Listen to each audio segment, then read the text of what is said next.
Welcome to the Left of Str8 Show, where we talk entertainment, music, books, foodies, and more each week with special guest interviews of interest to the LGBTQ community and our straight allies. Direct from the entertainment capital of Northeast Ohio.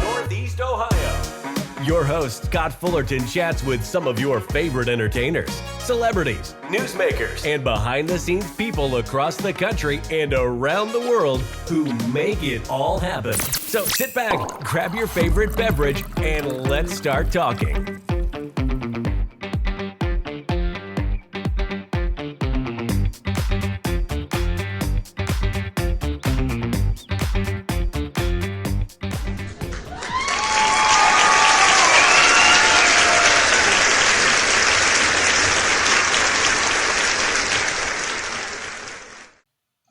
Guys, it's time for another 5 Questions With. If it's Tuesday here on the Left of Str8 Show, we asked some of our favorite guests who we did interviews with to come and do a little 5 questions. My special guest today, Mr. Jason Stuart, Mr. Mitch Hara, fantastic stars and co-writers of the hit web series Smothered, a short independent feature. By now, they could be nominated for all sorts of awards like they were for season 2 or season 1. Guys, welcome back to the show. Thank you. You guys ready for little 5 questions? Yes, Can't sir. wait. All righty. Question number 1. You guys are both so adept at comedy, writing, and acting. If you could throw a dinner party with any one of each genre, past or present, that you have not met, who would you invite to that and why? Jason, what actor, writer, and comedian would you invite to a dinner party to speak? Actor, writer, or comedian? One of each, all 3. I think I would say Dustin Hoffman.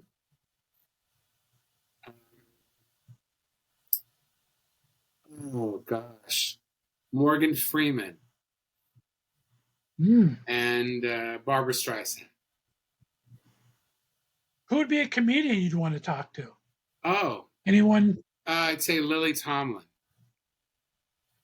Ooh, nice. All right, Mitch, 1 actor, 1 writer, 1 comedian. One of each. How about director? Wasn't that in there? Sure, you can do director. I just love Mike Nichols. Unfortunately, I would die to work with him. I love him. I love him. He did everything from Birdcage to Who's Afraid of Virginia Woolf and Carnal Knowledge. I mean, unbelievable. Yeah. Viola Davis and Meryl Tweet and Robin Williams, George Carlin. Yeah. Great choices. I love that. All right, conversely, let's talk about people you have worked with. You guys have both worked with amazing people all the way from Angela Lansbury to George Clooney, Colton Haynes, who I'm in love with. Talk about who's one person that's maybe made the most impact on your life that you've worked with in the past. Mitch, you go first. Go ahead. So many people. I would say George Clooney, and I'll tell you why. It was 1990-ish, I think, or 91 or 92, and I had a recurring role on a series on ABC called Sunset Beat that was produced by Patrick Hasberg, who was so kind to me. He cast me in like 4 or 5 different things, and I played the manager of these nightclubs, Marty, and I talked like this. It was my first time playing a character that was very different than me. And George had not been on ER yet. It was before ER. And I memorized it backwards and forwards. And he said, I remember we were in the dressing room running the lines, and he was just drop dead gorgeous. I could barely think. And he said, I said, do you think should we do anything else? He said, do whatever you want. And he would improv around the lines, and I started improvising around the lines. And man, he just gave me this freedom that I started realizing that improv is my gift. It was the first time I realized that. And I did 2 or 3 episodes before the series got canceled. It was a sort of it was like 21 Jump Street. He played a guy who was a cop during the day and a musician at night. And it didn't work, but he really taught me that, use your strengths. It changed me a lot. That's awesome advice. Mitch, who's someone who's kind of given you some great advice or helped shape your career a bit? There's like the two things pop to mind. Jason, you don't even know this one. Paul Leader, who's Mimi Leader's father, and she's directed everything from the morning show to John Wells' stuff, and she's amazing. He cast me. I mean, I wrote this letter that I'm the most, like, for my fake agent, that I'm the most incredible actor in the entire world, and you have to see me for this part, otherwise you should go kill yourself. So they called me in and they read the letter to me and said, No. "You've got a lot to live up to." I was like, I'm shocked. I hope I'll do my best. So I mean, I did it and I got the role, and I was loaded because, you know, big alky. I'm 26 years sober, and so I did that, and then I stopped drinking the second time I worked with Paul Leader, and he goes, and I was like, sorry from whatever I did or didn't do on the last one. And he goes, "You never needed it. You're better sober." And I was like, okay, cool. That's so sweet. And Doris Roberts gave me permission to be myself, because we I love worked that. in class together on a script, and she played my mother, and she was just like, she said, "I'm in awe of your talent, and I can make you laugh and cry. I can make you laugh and cry in the same line." And she said, "And that's not bullshit." You know, so I was like, okay. I So love that. I've been blessed with a lot of people that What was are the like show? that. And then on the flip side, What was the shows you did with Paul Leader? Which show was it? Was it the? it was 2 movies. Oh, I No, thought it was movies. Yeah, no, I played actually in both of them. The first one I played a killer, where I was a snuff producer, Lanton Jerry, which was perfect for me. And the other one was I was in drag with John Savage. I was the love interest, and he tried to kill me when he found out. Oh, nice. It was great. Yeah, they were both films, beautifully B films. All right, question number 3. What is either a joke from a gig or a line from a movie or television series that still sticks with you to this day? Oh, Jason. God. What's up, Doc? Barbara Streisand coming up the elevator going, "Eunice, there's a person named Eunice." I like it. Mitch? I just went to my own. I mean, that's the only thing that's like conscious, you know, in my mind. I love the line. It always, like, you know, it just, when I say I'm 26 years sober and I say it on stage and they all applaud and I just go, well, not in a row. I like it, and that's even in the series. Yeah. All right, Oh, yeah. Question number 4. Everything old is new again, especially with the writer's strike. We've seen it happen in the past. They use old scripts. There have been so many great buddy movies, television shows out there. What roles from the past would you guys like to write for yourself and portray? You mean reboot of something we've already seen? Yeah, if you can reboot any series and co-star with each other, what would you like to see rebooted? I guess I would like to do Dog Day Afternoon, Mm. which was some of the influence for this original series. which part would you play?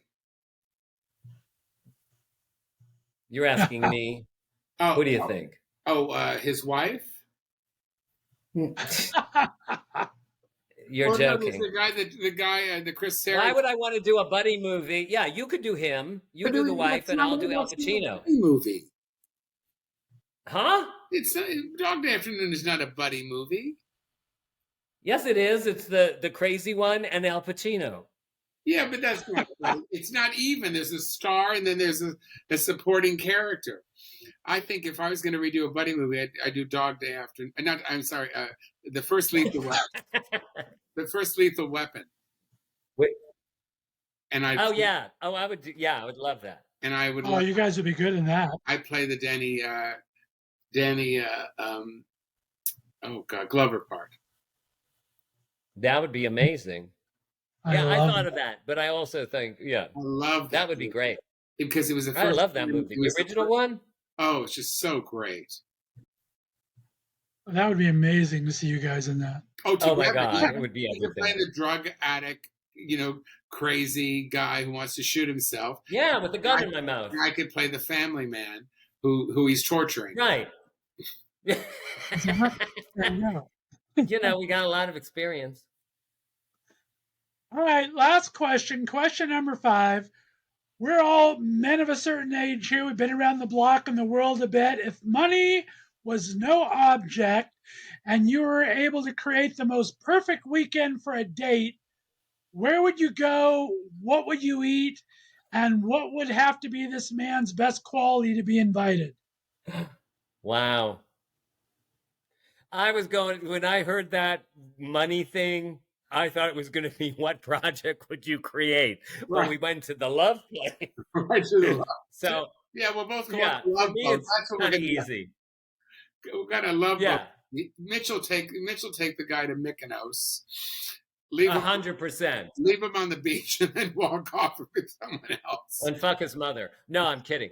But I would go to Mykonos for sure on Ilia Beach.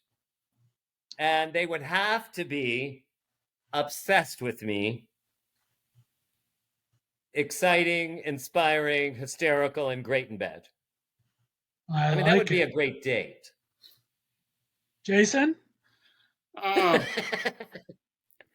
These would have violins and... I just want a guy who just gives me his real number. That's all I'm asking. There you go. See? I think if I could, probably Italy, and I'd like. The first thing is we would go eat whatever we want and not gain weight. So you want a fantasy? Yes, mine is definitely a fantasy. I think also someone that's kind. Kindness is really important to me. Sexy, a great kisser, smart, good sense of humor. Car, job, doesn't live in the car. Simple things. Credit cards. Yeah, he's got a car, doesn't live in it. Right. Yeah. There you go. All right, you guys made it through 5 questions. Let everyone know again where they can find the website for the series and each of your own personal websites. SmotheredTV.com. SmotheredTV.com. SmotheredTV. You can watch on all platforms. Tells you everything. Jason. And then my website is jasonstuart.com, Stuart. Jason Stuart on all platforms. All my social media is there, one click away. MitchHara.com and Mitch Hara on everything. Any social media, follow us. Get friendly. All right, very good. Mitch Hara, Jason Stuart, thanks so much for coming on the Left of Str8 Show and playing 5 questions. If you missed our interview last week, check the link below.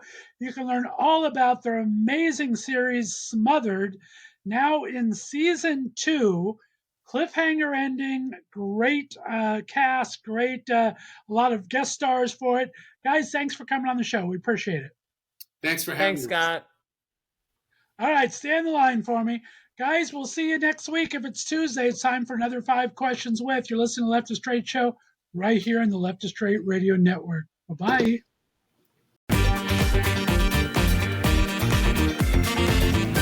Thanks for listening to the Left of Str8 Show. Be sure to subscribe on your favorite podcast distributor, and please give us a 5-star rating so more listeners can find us. You can follow us on social media, and be sure to check out our website, www.leftofstraightradio.com, for contests and other news and information. See you next week.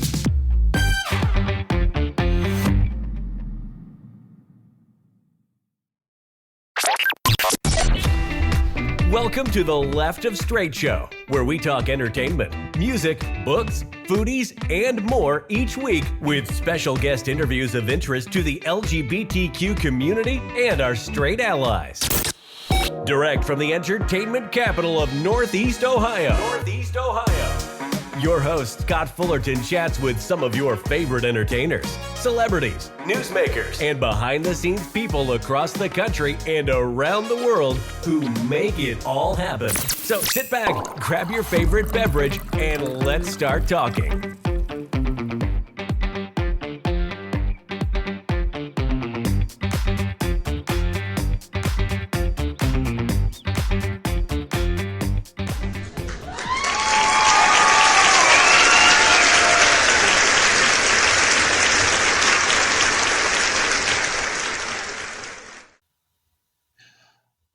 Everyone, welcome back to Left of Str8 Show. If it's Tuesday, it's time for another 5 questions with. I'm very excited to have back on the show Mr. Geoffrey Dicker, all the way from Los Angeles. He's an amazing artist and author. He's done so many great things. He's an autograph collector. He's a celebrity or baseball card collector. So many great things. If you missed our interview, talk about all that, check the link below. We had a fantastic talk last week. Geoffrey, welcome back on the show. You ready to play a little 5 questions? I am. All right. Question number 1 for you, my friend. As we talked about, you're a true Renaissance man. You're a fantastic writer, painter, autograph collector. If you were to throw a dinner party, tell me who you would like to invite, either living or past, from either a famous artist, also a famous writer, or a famous rock and roller. Who would you invite for dinner and why? Easy. George Carlin, Prince, Picasso, and Jim Morrison. Nice. Because all 4 of those people's creativity is, I hope, something I've extracted and tried to make my own. That's an amazing quartet there, my friend. I like that a lot. You'd probably walk out of there with like a painting and a brand new song, and you would probably laugh your butt off. There you go. Oh my gosh, to be a fly on that wall would be absolutely amazing. All right, question number 2. We talked about your autograph hunting. You started with baseball cards, went on to celebrities. What was your hardest autograph to get? And what was the most, maybe the time you were the most starstruck in getting one? Okay, I can easily give you the starstruck one. The day of George Michael's concert in New York at Madison Square Garden, like an hour before the show, my best friend tells me that she knows his drummer and she has backstage passes. Wow. Oh my gosh. I had tickets with a different friend, and I basically called him and said, "You're going to hate me. I'm buying your ticket. I'm really sorry, but I have to sit with another friend because we have backstage passes." Turns out that no one was sitting in a particular seat in the news section, and so I was able to sneak my friend down. So that was epic. Anyway, we all watched the show together, and then unfortunately I had to say goodbye at the end, and so my friend and I are making our way backstage. And I mean, he's just gotten off stage, and literally running smack dab into George Michael. And I'm like, and again, I'm always calm, cool, collected, and for whatever reason, I lost my, you know what. I bet we talked about that during the interview about how great that Wham documentary is. It's been out for a while now. Fantastic. And who was your hardest autograph to get, do you think? It was definitely a baseball player. There's a couple that just, it's hard to explain, but I collected a particular brand of cards, and I wanted every card in that set autographed, and certain people just wouldn't sign that card. They made like a personal vendetta against that card for some reason, and they wouldn't do it. And so you're trying to tell this person, "I don't care about your vendetta. I just need this card signed for my set." I finally broke him down. But he wasn't even a big star, but his name was Larry Herndon, and I sat there for and I was like an 8-year-old, and I was like begging this man to sign my card. That's amazing. Oh my goodness. All right, question number 3. We didn't get to talk about in your interview, but you actually were part of a James Bond museum type thing there. If you were to be the next James Bond villain, what would your name be? And what would be your dastardly plot to take over the world? Well, being that I have the name that I have, my James Bond villain name would actually just be my real name, which is Geoffrey Dicker. And my superpower, what would I want to do? I'd probably want to shut down all the news stations, which is the opposite of of the movie Tomorrow Never Dies, where they had the evil guy that was trying to control the news. Right? Oh, that's so fun. I like that. You're right. Your name would be a perfect Bond villain and have... also my firm name and my... you would have to find one of the Bond girls to... Never mind. I won't even go there. That's pretty funny. I like that a lot. All right. Question number 4. What would be your survival strategy in a zombie apocalypse? Oh, if that ever happens, I'm going to probably be the first one to go. I'm like a city boy that likes my modern conveniences, and I am not a big fan of roughing it. So I think I would be like, just take me. Let's get this over with. Yeah, it's hilarious. My brains are yours. All right. All right. Question number 5. You're an author. Which Hogwarts teacher would you choose to be your mentor, and what would your subject be for them to teach you? Could I do Dumbledore? Sure. I guess he's he was the master. I would definitely want to do some sort of magic where you become invisible, or you find a way to live forever, because I think living forever would be awesome in a way, that to just be able to see all the beautiful art that's going to come, and just the changes that the world has to offer as we get on in time. That's a great answer. I love that. Well, Geoffrey Dicker, you made it through 5 questions. Guys, Geoffrey, like I said, has some amazing art. If you love those abstract pieces behind him, he has a website where you can go to. He's also a fantastic author with 12 books to his name. Tell them everyone where they can find your website, where they can follow you on social media, my friend. Sure. My books are on Amazon.com. My website is geoffreydicker.com, and it's Geoffrey,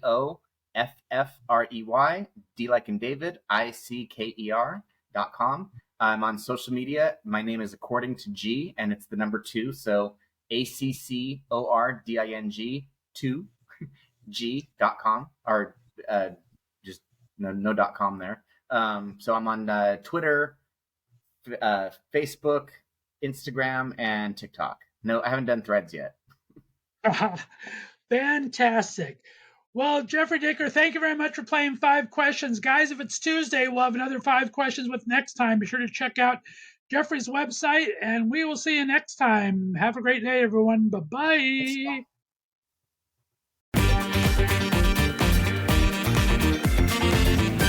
Thanks for listening to The Left of Str8 Show.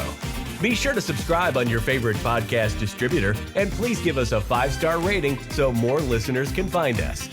You can follow us on social media, and be sure to check out our website, www.leftofstraightradio.com, for contests and other news and information. See you next week.